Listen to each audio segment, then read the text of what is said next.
Utah's governor finally announcing those words our country was waiting for. Good afternoon, everyone. I'm Kira Phillips. The three-day manhunt for Charlie Kirk, suspected killer, comes to an end. The suspect identified as 22-year-old Tyler Robinson. Officials saying Robinson's father recognized him as the person of interest and told his son to turn himself in. They say Robinson refused at first, but later changed his mind and was arrested with the help of the family's youth pastor, who is also a U.S. Marshals Task Force officer. It all happened in St. George, Utah, about 260 miles from where Kirk was killed. Authorities say Robinson was perched on a rooftop more than 100 yards from Kirk when he fired that single shot at the conservative activist as he was speaking on the campus of Utah Valley University. They say family members describe Robinson as becoming more political in recent years and had talked with his family about not liking Kirk's views. 31-year-old Kirk had become a major figure in the conservative youth movement and was even known as the Trump whisperer. The president and the governor of Utah reacting to Robinson's arrest this morning. We have him in custody, right? In custody. Everyone did a great job. We worked with the local police, the governor. Everybody did a great job. You know, getting somebody that you start off with absolutely nothing. And we started off with a clip that made him look like an ant that was almost useless. We just saw there was somebody up there. And so much work has been done over the last 2.5 days. I absolutely believe that this is a watershed in American history, yes. The question is what kind of watershed? And that chapter remains to be written. Is this the end of a dark chapter in our history or the beginning of a darker chapter in our history? Our Jacqueline Lee has the latest for us now from Orem, Utah. We got him. A suspect in the shooting death of conservative activist Charlie Kirk is in custody. Investigators announcing the arrest this morning. On the evening of September. I'm sorry, these guys always look the same. September 11th, a family member of Tyler Robinson reached out to a family friend who contacted the Washington County Sheriff's Office with information that Robinson had confessed to them or implied that he had committed the incident. Tyler Robinson is a 22-year-old from Utah. Law enforcement are reviewing these posts on Facebook in connection with the investigation. This update coming just hours after investigators released images and additional video of a suspect jumping from a rooftop of a building after the shooting and running into the woods. Law enforcement sources saying after recognizing his son as the person of interest, Robinson's father called a youth pastor who was also a U.S. Marshal Task Force officer, who then had marshals take him into custody. One family member telling investigators he had become more political in recent years. The family member referenced a recent incident in which Robinson came to dinner prior to September 10th, and in the conversation with another family member, Robinson mentioned Charlie Kirk was coming to UVU. They talked about why they didn't like him and the viewpoints that he had. 31-year-old Kirk was hosting an event on Utah Valley University's campus Wednesday when a single shot was fired, hitting and killing the activist. Police say they found a rifle in the woods nearby. Investigators speaking to a roommate who pointed them to messages from Robinson. The content of these messages included messages affiliated with the contact Tyler, stating a need to retrieve a rifle from a drop point. President Trump saying this today on Fox News. In custody. Everyone did a great job. We worked with the local police, the governor. Everybody did a great job. Our Jacqueline Lee joins me now, along with Justice Department reporter Alex Mellon and former FBI agent Brad Garrett. So, Jacqueline, what more are we learning about Tyler Robinson? Kira, two people told ABC News that he was enrolled in Dixie Technical College here in Utah, where he was working to become an electrician.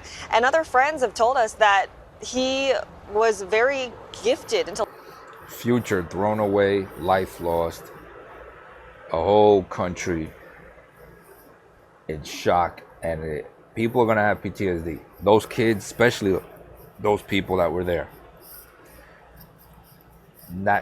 This is not even, I'm not even going to include his family. That's a whole nother conversation.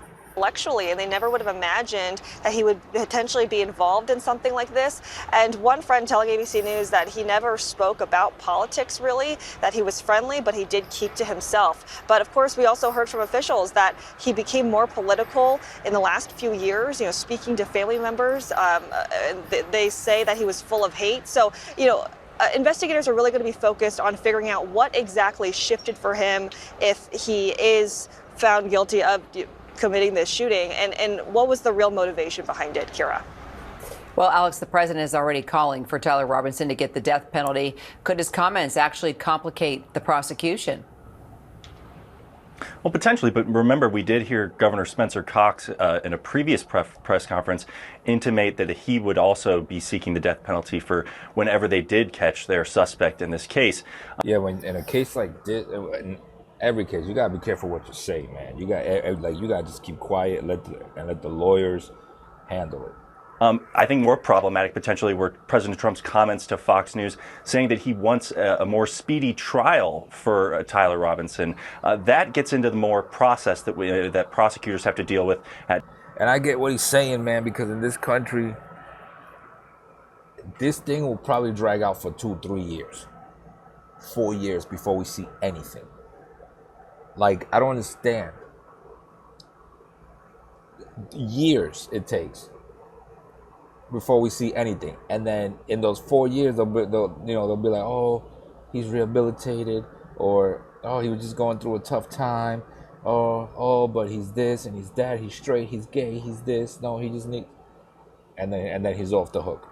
Trial where if they actually take deliberate moves to try and get him to trial faster, then Tyler Robinson's defense could potentially cite President Trump's words saying that they're being, directed in a political manner. So that could definitely serve to complicate it. But more importantly, I think just the divide that we're hearing between President Trump's words on this versus Governor Cox's words at that press conference. Governor Cox was very intentional in saying that this is a moment for the entirety of the country to turn the temperature down regarding our political, disagreements, whereas President Trump in recent interviews has really focused on making this about radical left opponents of his and, kind of adding it to what he sees as a need to crack down on his political opponents.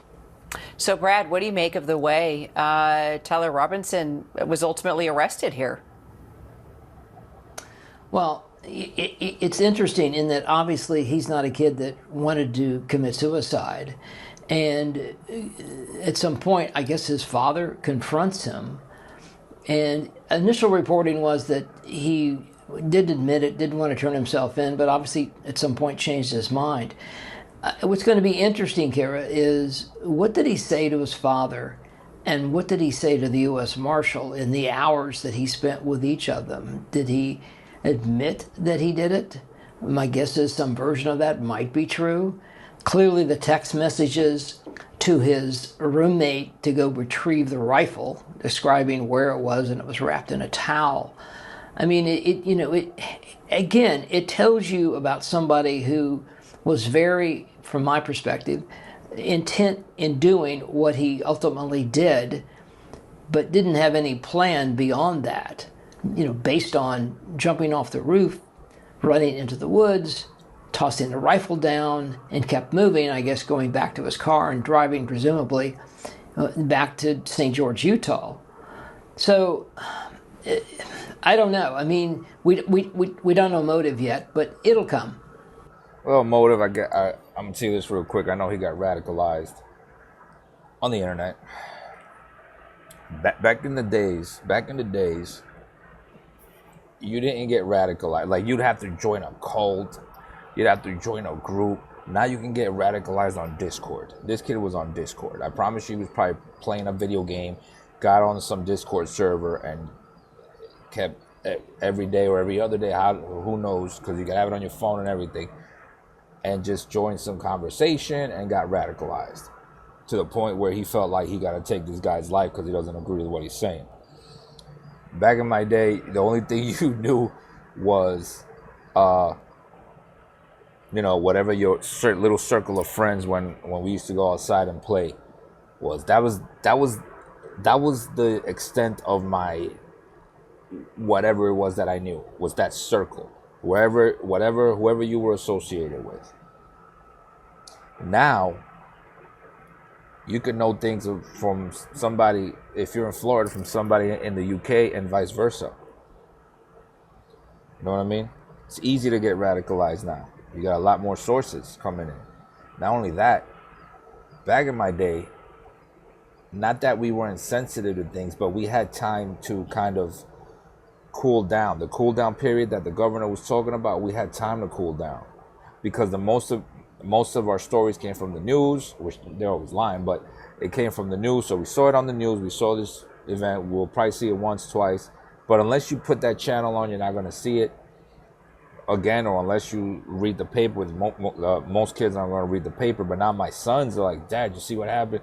And everyone said, oh yeah, and they keep bringing it up to me. Oh yeah, and then my son, my 13-year-old, he shows me, oh look, Dad, this is another video that they posted. It's always, it keeps replaying on their head, and it's like, and that's how you become angry and make bad decisions. And that's what's happening with us. We're making, the internet, these phones have us really like, the internet is a gift and a curse. Right now it's a curse for everyone, for family. I guarantee you that's how this kid got radicalized. Guarantee you. Was a Discord server or some social media platform. He joined some group or whatever. That's what you call a keyboard warrior.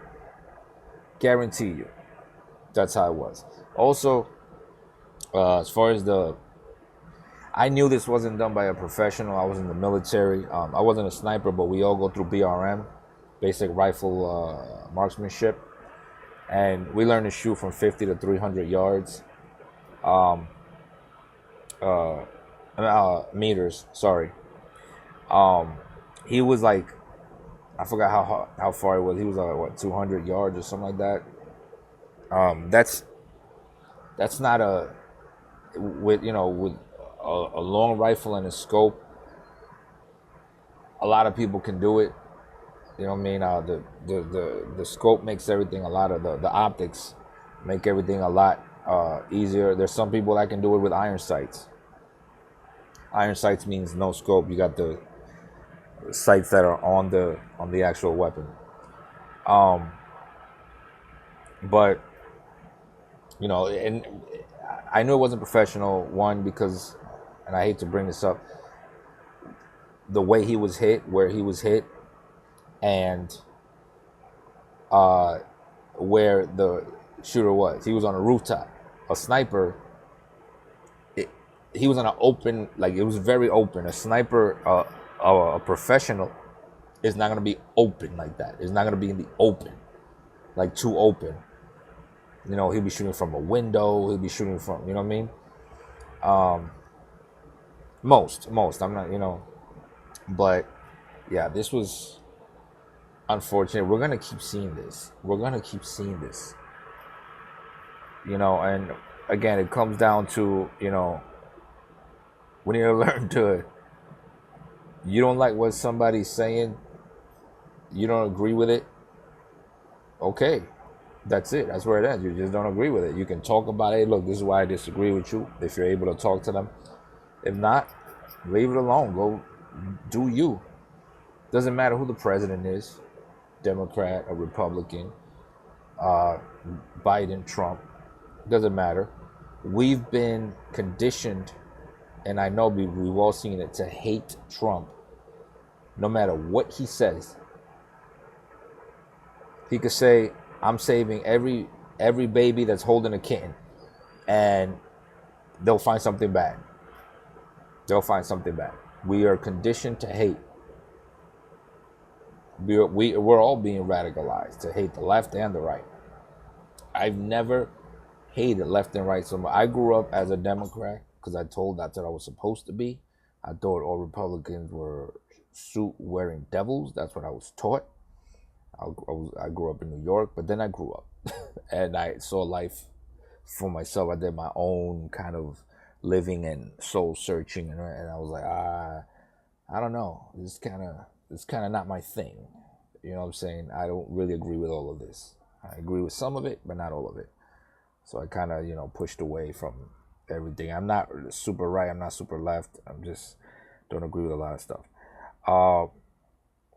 But it's this thing is crazy, man. This thing is crazy, guys. It's nuts, man. But they caught him. We'll see what happens. Hopefully this doesn't get drawn out for freaking 6 years. Because that's how I see it happening. Hopefully he doesn't, you know, a Lee Harvey Oswald situation doesn't happen. Because this is hard for everybody. Everybody. I don't understand why he did this. I don't know. I don't get it. I never thought I would see this in my lifetime. I've been in war, I've been in combat a few times, and got numerous deployments. I've seen stuff, but this is why I don't want to watch the video of him getting hurt again. I saw it, and it kind of like, I don't know.